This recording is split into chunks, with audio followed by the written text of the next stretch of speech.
Soleil et chair. Le soleil, le foyer de tendresse et de vie, verse l'amour brûlant à la terre ravie. Et quand on est couché sur la vallée, on sent que la terre est nubile et déborde de sang, que son immense sein soulevé par une âme est d'amour comme Dieu, de chair comme la femme, et qu'il renferme gros de sève et de rayons, le grand fourmillement de tous les embryons. Et tout croît, et tout monte. Ô Vénus, ô déesse, je regrette les temps de l'antique jeunesse, des satyres lascifs des faunes animaux, dieux qui mordaient d'amour l'écorce des rameaux, et dans les nénuphars baisaient la nymphe blonde.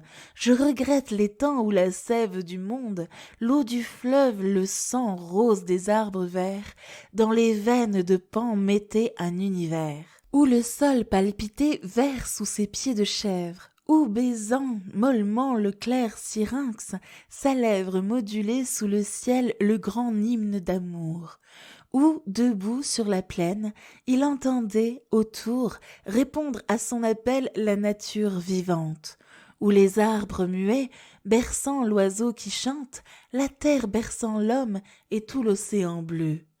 Et tous les animaux aimaient en Dieu.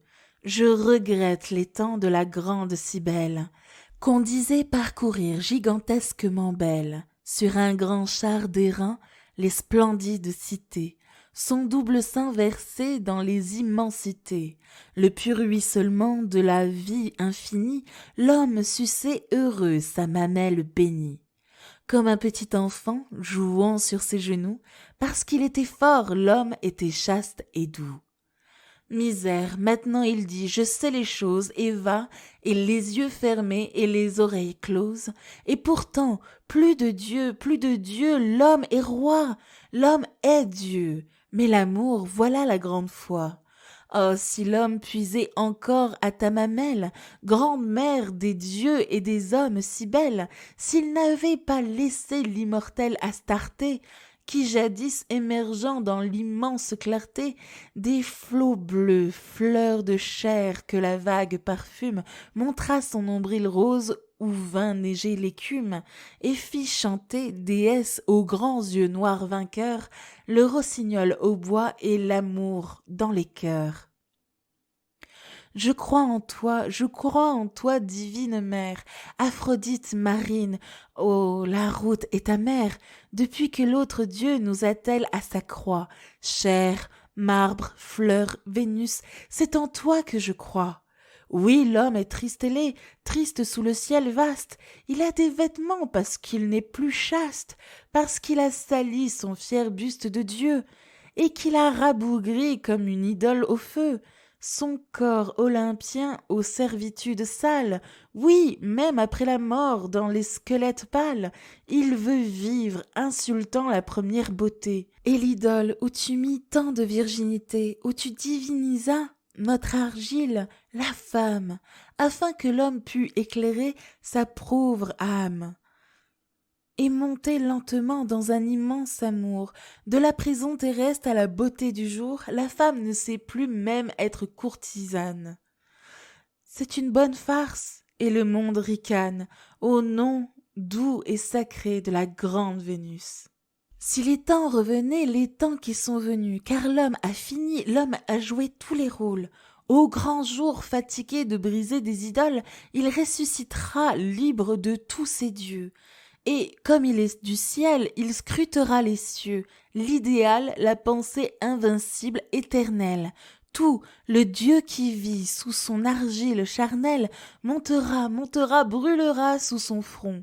Et quand tu le verras sonder tout l'horizon, contempteur des vieux jougs, libre de toute crainte, tu viendras lui donner la rédemption sainte. Splendide, radieuse au sein des grandes mers, tu surgiras jetant sur le vaste univers l'amour infini dans un infini sourire. Le monde vibrera comme une immense lyre dans le frémissement d'un immense baiser. Le monde a soif d'amour, tu viendras l'apaiser. Oh, l'homme a relevé sa tête libre et fière, et le rayon soudain de la beauté première fait palpiter le Dieu dans l'autel de la chair. Heureux du bien présent, pâle du mal souffert, l'homme veut tout sonder et savoir. La pensée la cavale longtemps, si longtemps oppressée, s'élance de son front, elle saura pourquoi. Qu'elle bondisse libre et l'homme aura la foi. Pourquoi l'azur muet et l'espace insondable? Pourquoi les astres d'or fourmillant comme un sable? Si l'on montait toujours, que verrait-on là-haut? Un pasteur mène-t-il cet immense troupeau de mondes cheminant dans l'horreur de l'espace? Et tous ces mondes-là que l'éther vaste embrasse, vibrent-ils aux accents d'une éternelle voix? Et l'homme peut-il voir? Peut-il dire « je crois » ? La voix de la pensée est-elle plus qu'un rêve? Si l'homme naît si tôt, si la vie est si brève, d'où vient-il? Sombre-t-il dans l'océan profond des germes, des fœtus, des embryons, au fond de l'immense creuset, d'où la mère nature le ressuscitera vivante créature pour aimer dans la rose et croître dans les blés? Nous ne pouvons savoir, nous sommes accablés d'un manteau d'ignorance et d'étroites chimères. Singes d'hommes tombés de la vulve des mers, notre pâle raison nous cache l'infini. Nous voulons regarder, le doute nous punit, le doute morne oiseau nous frappe de son aile, et l'horizon s'enfuit d'une fuite éternelle. Le grand ciel est ouvert, les mystères sont morts, devant l'homme debout qui croise ses bras forts, dans l'immense splendeur de la riche nature, il chante, et le bois chante et le fleuve murmure, un chant plein de bonheur qui monte vers le jour. C'est la rédemption, c'est l'amour, c'est l'amour. Ô splendeur de la chair, ô splendeur idéale, ô renouveau d'amour, aurore triomphale, où courbant à leurs pieds les dieux et les héros, Callipyge, la blanche et le petit Eros, effleureront couverts de la neige des roses, les femmes et les fleurs sous leurs beaux pieds écloses. Ô grande Ariadné, qui jette tes sanglots sur la rive en voyant fuir là-bas sur les flots blanches sous le soleil la voile de Thésée. Ô douce vierge enfant qu'une nuit a brisée, tais-toi, sur son char d'or brodé de noirs raisins, Lysios promené dans les champs phrygiens, par les tigres lascifs et les panthères rousses, le long des fleuves bleus rougis les sombres mousses. Zeus, taureau, sur son cou berce comme une enfant, le corps nu déropé qui jette son bras blanc. Au cou nerveux du dieu frissonnant dans la vague, il tourne lentement vers elle son œil vague. Elle laisse traîner sa pâle joue en fleurs. Au front de Zeus, ses yeux sont fermés. Elle meurt dans un divin baiser, et le flot qui murmure de son écume d'or fleurit sa chevelure. Entre le laurier rose et le lotus jaseur glisse amoureusement le grand cygne rêveur, embrassant la laidade des blancheurs de son aile, et tandis que Cypris passe étrangement belle, et cambrant les rondeurs splendides de ses seins, étale fièrement l'or de ses larges seins, et son ventre neigeux brodé de mousse noire. Héraclès le dompteur qui, comme d'une gloire, fort ceint son vaste corps de la peau du lion, s'avance front terrible et doux à l'horizon.